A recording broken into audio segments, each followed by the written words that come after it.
Good morning. Today is the 25th of January 2023. Just a heads up, a bit of a trigger warning for this video. I'll be talking about could be a controversial subject that might be, depending on your tastes, a little bit too raw. A little bit too triggering, if that's the word. I don't like using that word, but I'll use it for this video, possibly.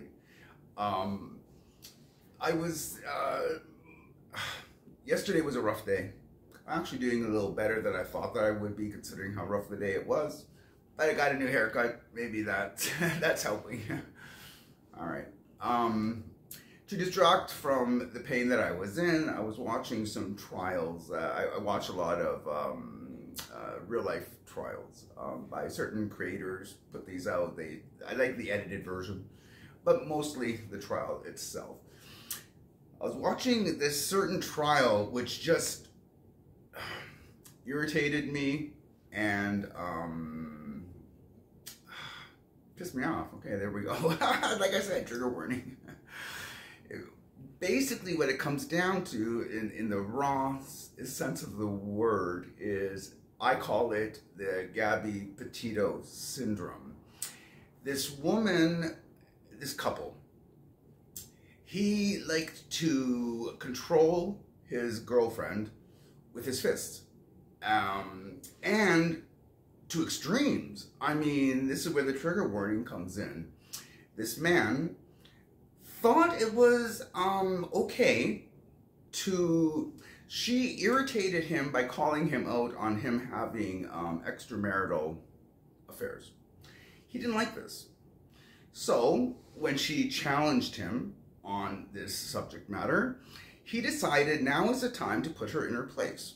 So he apparently, pardon, but he tied her hands together with electric cable, beat her, nice, not nice, I mean, I'm not saying it's a nice thing that he did, but I mean, really, he beat her, the black eyes, she was in really rough shape, doused her with lighter fluid, and said to her, basically, if you don't listen and do as I say, you are going up in flames. He was distracted. She managed to get away. When she got away, she got the police involved, and she gave a very detailed account to what she had just transpired. But you could look at her, and it all made sense. If this is what she said she went through, she even called her folks, help, help, help. They also called the police. So there's a record for what he had done, the episode that she had just gone through. All right, so this trial that I was watching had to deal with him breaking his bond conditions and the judge's orders. The judge's orders were that until the trial progresses, that he will have no more contact with her whatsoever, no phone calls, no texting, no showing up at the door. This was verboten. The trial was because he did not live up to the standards. He obviously contacted her. So much so, and the court case that I was hearing happened, I think it was recent. It was like last week. But the episode itself happened 4 months ago. Okay? Apparently, he got off on a bond that, get this, she paid for. She paid his bond. And then he promptly moved in with her. Set up the same way it was. And now, once they found out about it, he was arrested. You broke your terms of freedom, right, your bond. And now we are going to put you in jail. Her lawyer brought her to this trial. At this trial, she was saying, oh, the cops put it in my mind. My parents are the ones who did the affidavit, and I was having a bad day. It was all for naught. The judge was having none of it. He was like, you're kidding, right? Like, I mean, oh no. And she was adamant. Oh my God, did she want her man free? Me, I wonder how much longer she will live. That's just me. Part of the affidavit, which she said, was this time, when he dosed her with the lighter fluid, this time I believed he was going to go through with it. In other words, this is not a one-off. He was not just having a bad day. This is how he controlled his spouse, his partner.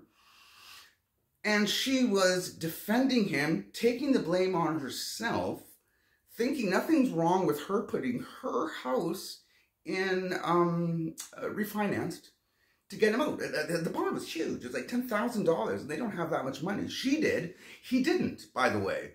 He, as far as he was concerned, he was okay with her supporting him because it is what it is. He loved her. So I guess he brought to the table his love with his fist. But his love, obviously, it's not going to be a complete slugfest all the time. But he brought in his charming personality. She, with her low self-esteem and money, she's defending him. What it got me thinking about, oh, by the way, the judge was having none of it. He was going as far as saying when he got the bond condition, they just threw papers at him and he just signed away. He didn't know, what? I wasn't supposed to be in contact with her? I've never been in a situation, abusive relationship, but I have enough knowledge to know that there are certain criteria that if you're in said situation on both sides, the no contact is par for the course. It's just the way it is. Oh, he didn't know that. Please. He didn't know that. Oh, she didn't either. And she is relying on the fact that the cops were putting words in her mouth. You do realize that you're bruised. You're limping. You know, you have bite marks, right? And he admitted to having a bad day. But anyways, the point is, he signed away without knowing. The judge is like, excuse me, I know the way the system works. The bondsman cannot release you without telling you what you are signing. He doesn't just throw papers at you and say, good luck, thanks for the cash. He says, thanks for the cash now. These are the terms of your bond. Because apparently, well, it makes sense that he's now responsible for his showing up at court and all that, the bondsman, that is. So the judge knew the laws that he is enforcing. And they are trying everything from blaming, she was blaming the cops, she was blaming the judge, she was blaming the alcohol, apparently. And mind you, she's been working in a supervisory position for 20 years. Now claiming she's been a drunk for that whole time, so she didn't know what she was doing. No, you cannot be that high functioning of a job. Yes, you might have a substance abuse problem, but I've seen people with substance abuse problems. They cannot hold jobs of importance.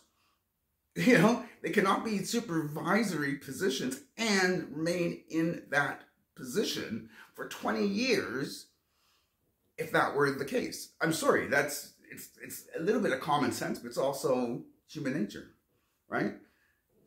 Long and short of it was, hearing this trial, much to my shock, that she's actually irritated that he is no longer going to come home with her, got me thinking about poor Abby Petito.